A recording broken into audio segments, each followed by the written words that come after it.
Bienvenue dans un voyage au cœur des œuvres qui ont façonné notre culture. Certaines histoires nous glacent le sang, non pas parce qu'elles font appel à des monstres ou à des fantômes, mais parce qu'elles réveillent en nous quelque chose de plus profond, de plus intime. Une peur que nous ne comprenons pas totalement, mais qui nous semble familière. Quand Edgar Allan Poe écrit « La chute de la maison Usher », il n'a bien sûr jamais entendu parler de Freud. Et pourtant, en relisant cette nouvelle à travers le prisme de la psychanalyse, on a l'impression qu'il a touché du doigt certains des concepts les plus fondamentaux du père de l'inconscient.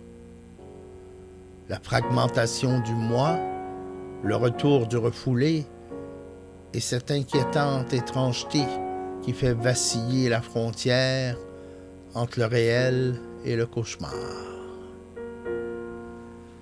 Dès les premières lignes de la nouvelle, tout est fait pour nous plonger dans une atmosphère de malaise. La maison Usher est décrite comme un être vivant, malade, sur le point de s'effondrer.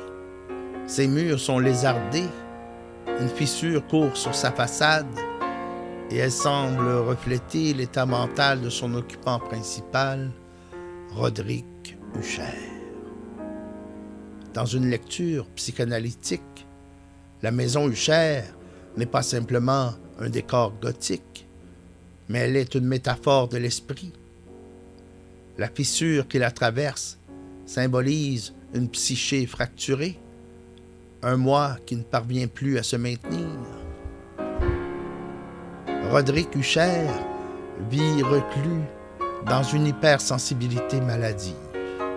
Il est assailli par des peurs diffuses, des angoisses inexprimables. Freud aurait pu y voir une conscience rongée par un refoulé qui menace d'émerger. Il ne sort plus. Il ne fait qu'attendre l'inévitable. Quelque chose le hante, quelque chose qu'il refuse d'affronter. Mais d'où vient cette peur qui l'oppresse? La réponse se cache dans la figure de Madeleine Usher, sa sœur jumelle. Dès son apparition, Madeleine est une énigme. Elle est là, mais presque absente, comme une présence fantomatique. Elle souffre de crises de catalepsie, cette étrange maladie qui la plonge dans un état de mort apparente. Lorsqu'elle meurt, ou du moins lorsqu'elle est censée être morte, Roderick fait un choix étrange. Il décide de ne pas l'enterrer immédiatement, mais de la conserver dans une crypte au sous-sol de la maison. Freud aurait vu ici une mise en scène parfaite du refoulement. Madeleine représente une part de Roderick qu'il veut rejeter, une vérité insupportable qu'il enfouit dans les profondeurs de son inconscient, ici symbolisée par le caveau souterrain. Mais ce qui est refoulé finit toujours par revenir. Les jours passent et Roderick Usher devient de plus en plus agité. Il entend des bruits dans la maison, des sons sourds qui semblent venir d'en dessous.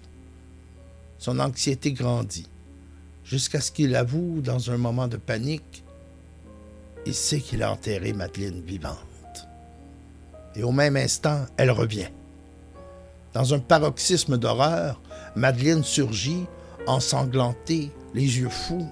Elle se précipite sur son frère, qui s'effondre aussitôt, anéanti par sa propre peur. Ce retour de Madeleine est une métaphore éclatante du retour du refoulé. Ce qui avait été enfermé, nié, caché sous terre, refait surface avec une violence inouïe. Freud expliquait que l'inconscient ne disparaît jamais.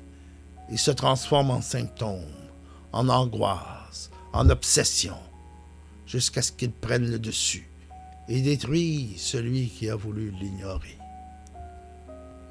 Et comme pour confirmer que Roderick et la maison ne font qu'un, à l'instant même où il meurt, la fissure s'élargit et le manoir entier s'effondre dans le lac, disparaissant dans les ténèbres.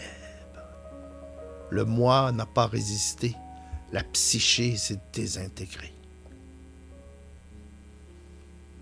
La chute de la maison Usher pourrait être l'un des récits les plus troublants de la littérature fantastique, non pas parce qu'il raconte une simple histoire de maison hantée, mais parce qu'il met en scène un effondrement psychique. Edgar Allan Poe nous fait ressentir l'angoisse de la perte du contrôle, la peur de voir notre esprit se fissurer jusqu'à la destruction finale. Bien sûr, Poe n'a jamais lu Freud, mais son génie lui a permis d'explorer les mécanismes cachés de la psyché humaine, avant même qu'il ne soit nommé. C'est là la force des grandes œuvres. Elles précèdent parfois la théorie et continuent des siècles plus tard à nous hanter, comme une maison dont on entend encore les échos à travers le temps. Si cette plongée dans la psyché tourmentée de Roderick Usher vous a intéressé, alors restez à l'écoute, car ici, chaque œuvre nous révèle un monde insoupçonné et parfois un miroir de nous-mêmes. À bientôt pour un nouveau voyage au cœur des œuvres qui ont façonné notre culture.